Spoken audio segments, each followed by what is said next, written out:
बिस्मिल्लाहिर्रहमानिर्रहीम, अस्सलाम वालेकुम। I Huma Asim and you are watching my channel learn with Huma. आज हम जिस वीडियो के अंदर आपसे जो कुछ डिस्कस करेंगे that is formal and informal. Means ये कि वो सिंपल अल्फाज, वो सिंपल वर्ड्स जो आप यूज़ करते हैं, रूटीन आपकी बन चुकी है, अगर आप उनको रिप्लेस करें कुछ थोड़े से मॉडिफाइड वर्ड्स में, तो आपकी जो स्पीच है वो मॉडिफाइड भी लगेगी and that is look very beautiful as well. तो आप जब फ्लुएंट लर्नर बनने की कोशिश करते हैं तो पहले आप बिगनर्स होते हैं, तो आप छोटे छोटे सेंटेंसेस बनाते हैं, सिंपल वोकैबुलरी यूज़ करते हैं। लेकिन with the passage of time जब आप लर्न पर्सन हो जाते हैं या आप उस फील्ड में आगे प्रोग्रेस करते हैं, तो आपको बहुत सारे वर्ड्स जो हैं वो उनको रिप्लेस करना पड़ता है ताकि आपकी जो लैंग्वेज है वो अच्छी और ब्यूटीफाई हो जाए। तो आज हम आपके साथ सिंपल वर्ड्स ही डिस्कस करेंगे, लेकिन वो सिंपल वर्ड्स जिनको आप थोड़ा सा मॉडिफाइड करके वर्ड्स को रिप्लेस कर सकते हैं और उनका मीनिंग भी वही आएगा जो कि आप उस मीनिंग को यूज़ कर यूटिलाइज कर रहे थे सेंटेंसेस में।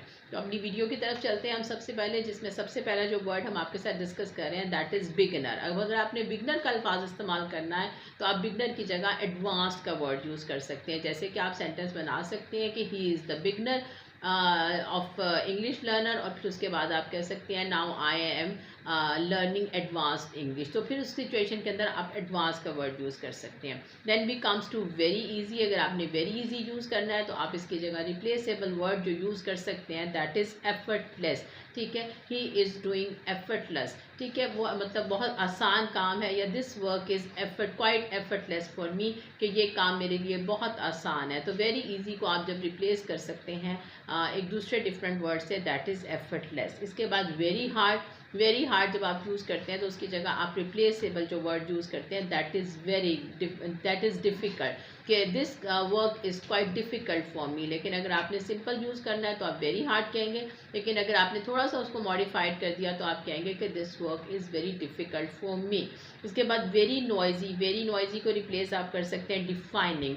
उसका सेंटेंस आप बना सकते हैं द एनवायरनमेंट इज़ डिफाइनिंग, या आप कह सकते हैं the environment is very noisy, या फिर आप कह सकते हैं द एनवायरनमेंट इज़ डिफाइनिंग। तो उसके बाद आप आ जाते हैं वेरी फनी को रिप्लेस आप कर सकते हैं hilarious. This situation is hilarious. यहाँ पे आप हिलेरियस का वर्ड यूज़ कर सकते हैं that is quite modified and advanced. Then comes to very rich. Very rich is replaced by a wealthy. He is a wealthy person. Very rich is replaced by a wealthy person, and that is the advanced word to use instead of very rich. Then very dirty will replaced by filthy. Very dirty will replaced by filthy. He is quite filthy in his dress, कि वो अपने कपड़ों में बहुत गंदा लग रहा है, तो आप यहाँ पे filthy का वर्ड यूज़ कर सकते हैं that is the quite advanced word to use in your vocabulary. Then it's very happy will be replaced by ecstatic. I am quite ecstatic about my result. यहाँ पे आप ecstatic को replace कर सकते हैं very happy के साथ. Then very busy will be replaced by swamped means ये है कि आप अपने काम में बहुत ज़्यादा बिजी हैं। आई am quite swamped with my work, कि मैं अपने काम में बहुत ज़्यादा बिजी हूँ। यहाँ पे आप swamped का वर्ड यूज़ कर सकते हैं। तो प्लीज़ इनके प्रोनाउंसिएशन का आपको बहुत ज़्यादा ख्याल रखना है, जैसे कि मैंने आपके साथ वर्ड यूज़ किए एडवांस्ड, देन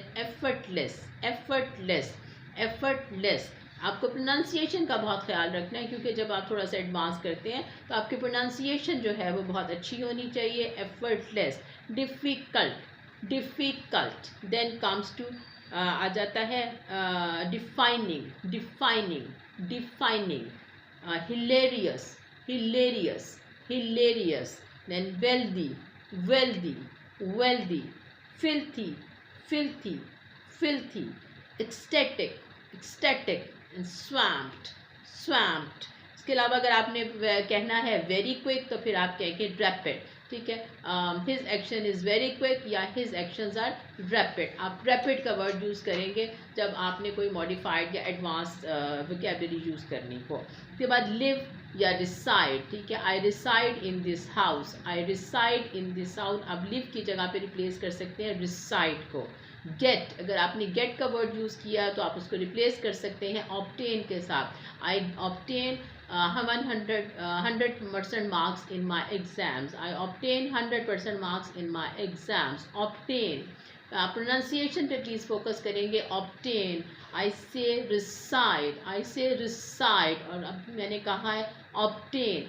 उसके अलावा हेल्प को आप रिप्लेस कर सकते हैं असिस्ट के साथ, हेल्प को आप रिप्लेस कर सकते हैं असिस्ट के साथ, ठीक है। I assist him in his work, मैंने उसके काम में मदद की, तो आप असिस्ट का वर्ड यूज़ कर सकते हैं। जहाँ पे आपने हेल्प का वर्ड यूज़ करना था वहाँ पे आप असिस्ट का वर्ड यूज़ कर सकते हैं।